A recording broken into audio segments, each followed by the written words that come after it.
Alors là, les amis, j'ai pas envie de dire mes petits pragmas parce que là, on va rentrer. On va rentrer dans le domaine de la voyance et donc des prédictions. Il y aurait donc des prédictions d'une voyante qui s'appelait Baba Vanga, qui s'avérerait être réaliste, qui se réalise actuellement. Alors, comment? Lesquelles?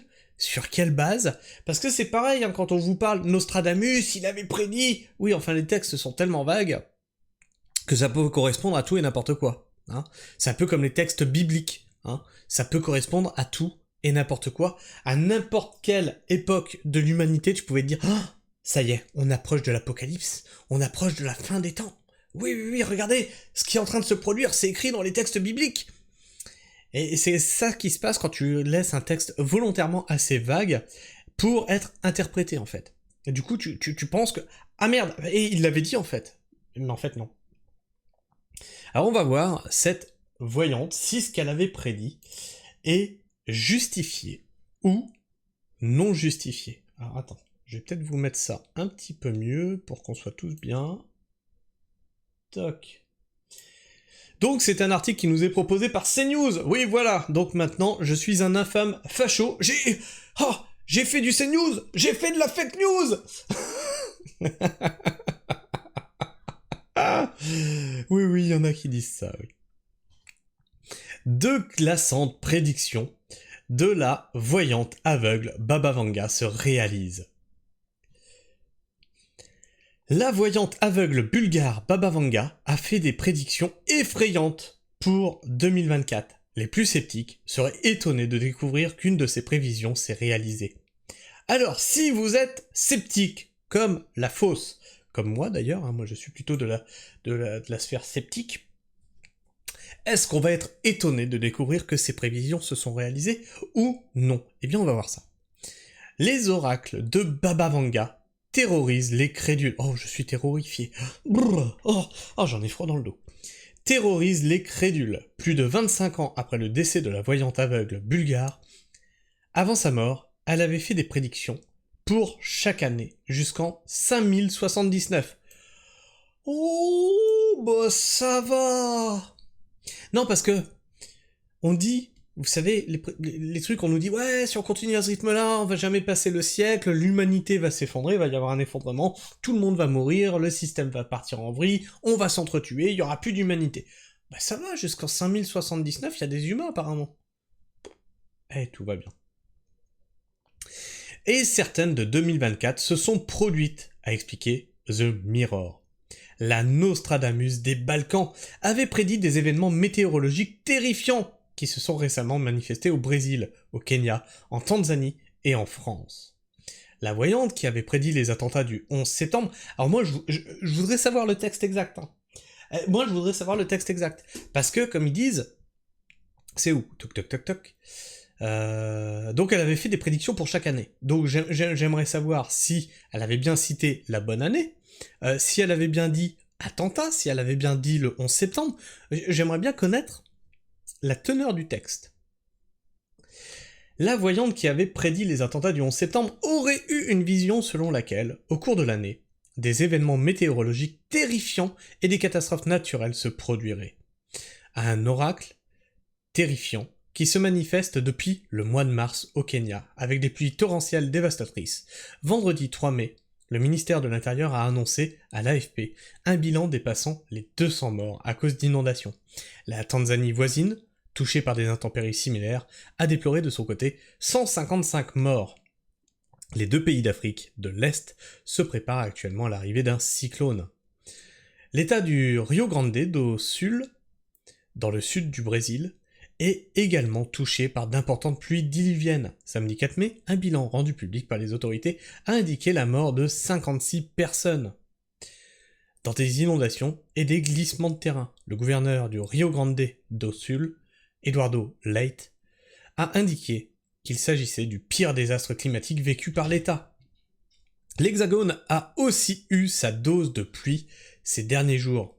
Mercredi 1er mai, le nord de la France a été touché par de violents orages, mais aussi des chutes de grêle, des inondations, des glissements de terrain à Courmel, Aisne.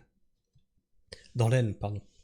Une femme de 57 ans est décédée après une coulée de boue, déclenchée par les intempéries. Bon augure pour la médecine en 2024, ça va. La médecine est sur de bons rails. On le voit, hein, c'est factuel. Décédé en 1996, Baba Vanga est aujourd'hui encore une figure culte parmi les adeptes de la divination, notamment parce que certains de ses oracles se sont réalisés après sa disparition, comme la mort de la princesse Diana. Alors pareil, on aimerait connaître le texte. Parce que oui, effectivement, Diana, elle va mourir un jour. Alors on aimerait connaître le texte. Est-ce qu'il y avait les circonstances ? La défunte bulgare avait prédit pour cette année une tentative d'assassinat du président russe Vladimir Poutine et avait mis en garde contre la multiplication des attaques terroristes en Europe. Cependant, tout n'est pas si noir pour 2024. La voyante a eu la vision de développements radicaux dans le domaine des soins de santé, particulièrement les traitements pour les maladies incurables telles que l'Alzheimer et le cancer.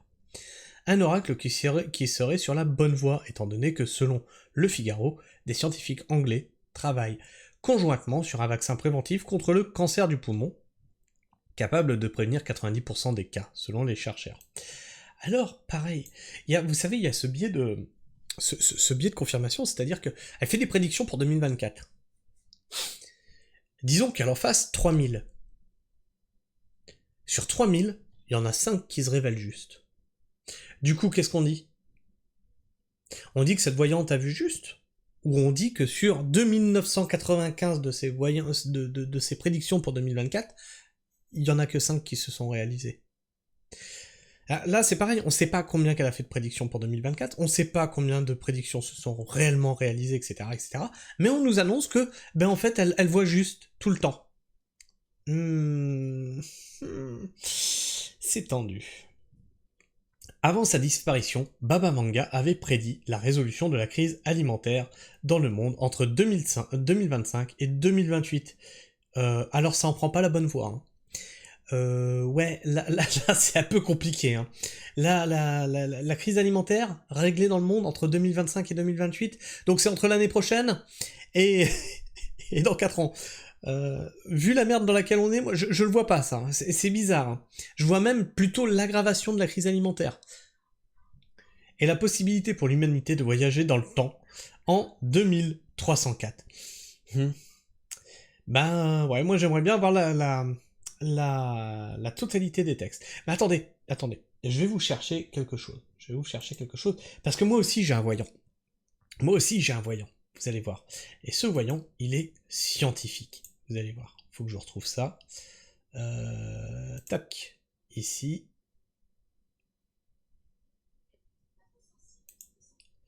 Hop là. Ah, mais attends, tais-toi. Attends. On va se mettre le casque. Et on va se regarder ça. Alors, c'était en 1974. Alors, je risque d'avoir des droits d'auteur parce que c'est l'INA. Voire même peut-être l'impossibilité de poster la vidéo. Donc si jamais vous l'avez pas, je vous mets le lien dans la description, parce que j'aurais été obligé de couper cette partie-là.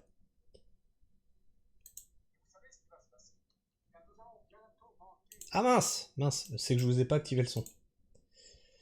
Et vous savez ce qui va se passer ? Eh bien, nous allons bientôt manquer de l'eau. 1974, hein.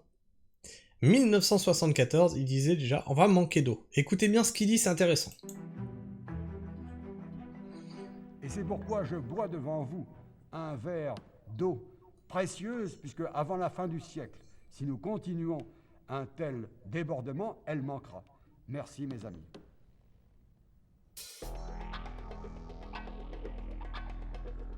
La sécheresse dure depuis 3 ou 4 ans.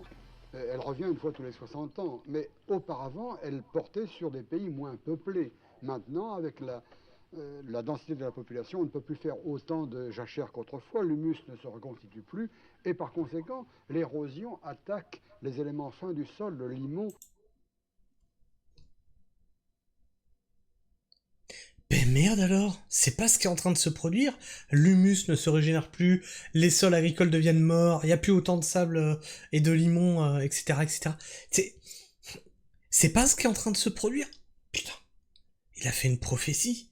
Le problème d'eau, c'est pas ce qui est en train de se passer. Non mais... Et vous allez voir que c'est assez rigolo, parce qu'à cette époque, il était placé dans les complotistes. Il était placé dans les hurluberlus. Or, il a vu juste. Et aujourd'hui, il a vu juste, hein, c'est ce qui est en train de se produire. Aujourd'hui, les complotistes, ils tapent sur des mecs comme lui. Et le sable fin. C'est pour ça que je vous dis toujours, hein, les complotistes, faites gaffe par qui vous êtes manipulés. Parce qu'en fait, vous faites le jeu du système, en vérité. Vous faites le jeu du système, mais vous vous en rendez juste pas compte. Parce que le système, lui, tout ce qu'il veut, c'est que ça continue tel qu'on est parti. C'est-à-dire, il faut qu'on s'en foute du dérèglement climatique. Ce qui compte, c'est le pognon. Et vous faites ce jeu-là. Et vous rejetez le système, et en fait, vous faites le jeu du système. C'est de la folie furieuse. Vous en rendez juste pas compte.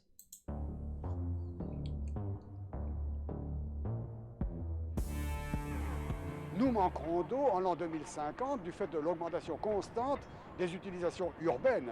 Par conséquent, il faudrait prévoir que la population du monde serait raisonnable d'arrêter son explosion et le développement industriel, le développement urbain spécialement, n'est pas sans conséquences graves sur l'avenir du monde. Il y a le problème des déchets radioactifs et de la pollution thermique des rivières ou des mers au bord desquelles on installe les centrales atomiques. Le bien public, c'est l'air que nous respirons, c'est l'eau de nos rivières qui sert aussi bien à la vie de tous les jours. C'est l'eau potable dont nous avons besoin, c'est l'eau pure dont nos usines ont besoin. C'est non seulement l'activité écologique, la vie biologique qui est menacée, c'est toute l'activité économique. Si nous continuons notre développement acharné, notre pillage du tiers-monde, notre croissance sauvage, eh bien c'est l'effondrement total de notre civilisation avant la fin de ce siècle. Mais merde alors, est-ce que c'est pas ce qui est en train de se passer? Je pose ça là, hein. Le jour où vous vous dresserez contre l'autoroute, vous aurez des chances de préserver ce qui vous reste de patrimoine.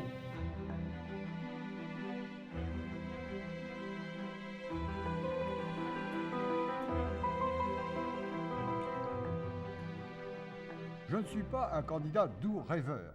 J'ai 45 ans de travail agronomique sur le terrain ou 45 ans de travail d'enseignement, surtout à l'Institut national agronomique de Paris.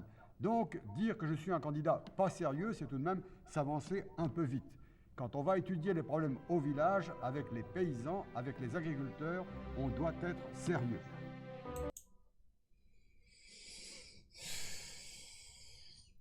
Ça n'a pas changé depuis, hein. Est-ce que vous pensez que les agriculteurs ont été pris au sérieux pendant les manifestations agricoles? Est-ce que vous pensez que ce qu'on leur a répondu est sérieux? Non. Donc vous voyez, rien n'a réellement changé.